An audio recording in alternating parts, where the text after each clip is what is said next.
উত্তরা সড়কে ১,২১,০০,০০০ টাকার ছিনতাই, ২ দিনেও গ্রেফতার নেই। ৫০ সিসি ক্যামেরা ফুটেজ বিশ্লেষণ। রাজধানীর উত্তরায় পেট্রোল পাম্পের প্রায় ১,২১,২৫,০০০ টাকা ছিনতাইয়ের ঘটনায় ২ দিন পার হলেও এখন পর্যন্ত কাউকে গ্রেফতার করতে পারেনি পুলিশ।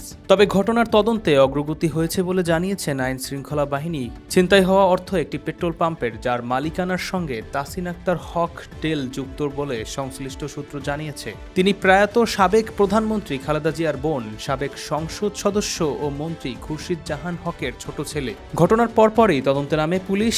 এরই মধ্যে ঘটনাস্থল ও আশেপাশের এলাকার অন্তত ৫০টি সিসি ক্যামেরা ফুটেজ সংগ্রহ করে বিশ্লেষণ করা হয়েছে। তবে এখন পর্যন্ত ছিনতাইকারীদের ব্যবহৃত মোটরসাইকেলের নম্বর প্লেট স্পষ্টভাবে শনাক্ত করা সম্ভব হয়নি। ব্যাংকে টাকা জমা দিতে গিয়ে পথে ছিনতাইয়ের শিকার হয় তারা। রোববার সকালে রাজধানীর উত্তরায় ব্যাংকে টাকা জমা দিতে যাওয়ার সময় ছিনতাইয়ের শিকার হন পেট্রোল পাম্পের কর্মীরা। জানা গেছে, পেট্রোল পাম্পের কর্মীরা গাড়িতে করে টাকা নিয়ে ব্যাংকের উদ্দেশ্যে রওনা হন। সকাল 10:30টার দিকে র্যাব 1 ব্যাটালিয়নের দক্ষিণ পাশের সড়কে পৌঁছালে 3টি মোটরসাইকেলে আসা একদল দুর্বৃত্ত তাদের গাড়ি গতিরোধ করে। প্রত্যক্ষদর্শী ও সংশ্লিষ্টদের ভাষ্য অনুযায়ী দুর্বৃত্তরা প্রথমে কর্মীদের বহনকারীতে ধাক্কা দেয়। এরপর গাড়িটি থামিয়ে ধারালো অস্ত্র দিয়ে হামলা চালিয়ে ভয়ভীতি সৃষ্টি করা হয়। এক পর্যায়ে তাদের কাছে থাকা টাকার ব্যাগ ছিনিয়ে নেয় দুর্বৃত্তরা। টাকার ব্যাগ নিয়ে দ্রুত মোটরসাইকেলে করে ঘটনাস্থল থেকে পালিয়ে যায় তারা। ঘটনার আকস্মিকতায় পেট্রোল পাম্পের কর্মীরা কিছু বুঝে ওঠার আগেই দুর্বৃত্তরা ঘটনাস্থল ত্যাগ করে। সংশ্লিষ্ট সূত্র জানায়, ডিএল পেট্রোল পাম্পের প্রতিদিন প্রায় ৪৫ থেকে ৫০ লাখ টাকার লেনদেন হয়। নিয়ম অনুযায়ী প্রতিদিন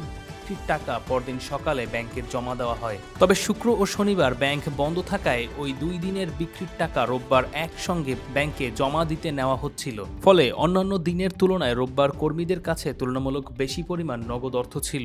আর সেই সুযোগেই দুর্বৃত্তরা পরিকল্পিতভাবে টাকা ছিনিয়ে নিয়েছে কিনা সেটিও তদন্ত করে দেখছে আইন শৃঙ্খলা বাহিনী। ঘটনার পর পুলিশ আশেপাশের বিভিন্ন প্রতিষ্ঠান, সড়ক ও গুরুত্বপূর্ণ পয়েন্টে থাকা সিসি ক্যামেরার ফুটেজ সংগ্রহ শুরু করে। সংশ্লিষ্টরা জানিয়েছে, এখন পর্যন্ত অন্তত ৫০টি সিসি ক্যামেরা ফুটেজ সংগ্রহ করে তা বিশ্লেষণ করা হচ্ছে। এসব ফুটেজে ছিনতাইকারীদের চলাচল, ব্যবহৃত মোটরসাইকেল এবং পালিয়ে যাওয়ার সম্ভাব্য পথ শনাক্ত করার চেষ্টা চলছে। তবে সমস্যার জায়গা হচ্ছে, বেশ কিছু ফুটেজ মোটরসাইকেলের নম্বর প্লেট স্পষ্টভাবে দেখা যাচ্ছে না। ফলে শুধু ভিডিও ফুটেজের ভিত্তিতে এখন দুর্বৃত্তদের পরিচয় নিশ্চিত করা সম্ভব হয়নি। ছিনতাইকারীরা আগে থেকেই ঘটনাস্থল ও টাকা বহনের সময় সম্পর্কে তথ্য জেনে থাকতে পারে। বিষয়টি সামনে রেখে পেট্রোল পাম্পের ভিতরে তথ্য কিভাবে বাইরে গেল সেই বিষয়টিও খতিয়ে দেখা হচ্ছে। ছিনতাইয়ের ঘটনায় পরদিন বিমানবন্দর থানায় মামলা করা হয়। পেট্রোল পাম্পের ম্যানেজার করিম বাদী হয়ে অজ্ঞাতনামা ব্যক্তিদের আসামি করে মামলাটি করেন। মামলার পর পুলিশ ঘটনাস্থল পরিদর্শন করে এবং প্রত্যক্ষদর্শী ও সংশ্লিষ্ট ব্যক্তিদের সঙ্গে কথা বলে তথ্য শুরু করেন। একই সঙ্গে ছিনতাইকারীরা কোন পথে ঘটনাস্থলে এসেছিল এবং কোন পথে পালিয়েছে সেটিও শনাক্তের চেষ্টা চলছে। বিমানবন্দর থানার ভারপ্রাপ্ত কর্মকর্তা ওসি কামরুল হাসান সোমবার জানিয়েছেন, এই ঘটনায় এখন পর্যন্ত কাউকে গ্রেফতার করা সম্ভব হয়নি। ঘটনাস্থল ও আশেপাশে এলাকার সিসি ফুটেজ বিশ্লেষণ করা হচ্ছে। পুলিশের পক্ষ থেকে বলা হয়েছে, তদন্ত চলছে এবং দ্রুত সময়ের মধ্যে ছিনতাইয়ের সঙ্গে জড়িতদের শনাক্ত করে আইনের আওতায় আনার চেষ্টা করা হচ্ছে। এদিকে বিপুল পরিমাণ নগদ অর্থ পরিবহনের বিষয়টি দুর্বৃত্তরা কিভাবে জানতে পারল, এই প্রশ্ন সামনে আসছে। কারণ সাধারণত পেট্রোল পাম্পের প্রতিদিনের নগদ টাকা নির্দিষ্ট সময় ব্যাংকে জমা দেওয়া হলে শুক্রবার ও শনিবারের টাকা একসঙ্গে রোববার নেওয়া হয়। এ তথ্য সবার জানার কথা নয়। তাই ছিনতাইয়ের ঘটনাটি আকস্মিক নাকি আগে থেকে পরিকল্পিত ছিল, সে বিষয়টি তদন্তের অন্যতম গুরুত্বপূর্ণ অংশ হয়ে উঠেছে।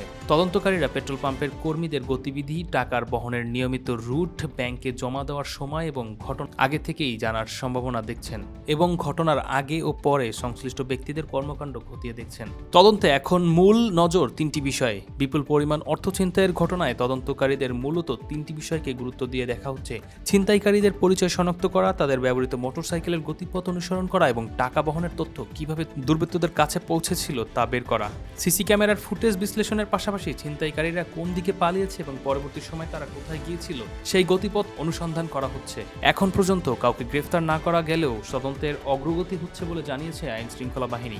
একদিকে বিপুল পরিমাণ নগদ অর্থ ছিনতাই, অন্যদিকে মাত্র কয়েক মিনিটের মধ্যে 3টি মোটরসাইকেলে করে দুর্বৃত্তদের পালিয়ে যাওয়ার ঘটনা। সব মিলিয়ে উত্তরায় এই ছিনতাইয়ের ঘটনায় নানা প্রশ্ন সামনে আসছে। তদন্ত শেষ হলে এই প্রশ্নগুলোর উত্তর মিলবে এবং কারা এই ঘটনার সঙ্গে জড়িত, কিভাবে তারা এত বড় অঙ্কের টাকা বহনের তথ্য পেয়েছিল এবং ছিনতাইয়ের পর তারা কোথায় কোন দিকে পালিয়েছে তা পরিষ্কার হবে বলে আশা করছে police. Sabbir Ahmed, desk report, planes 24।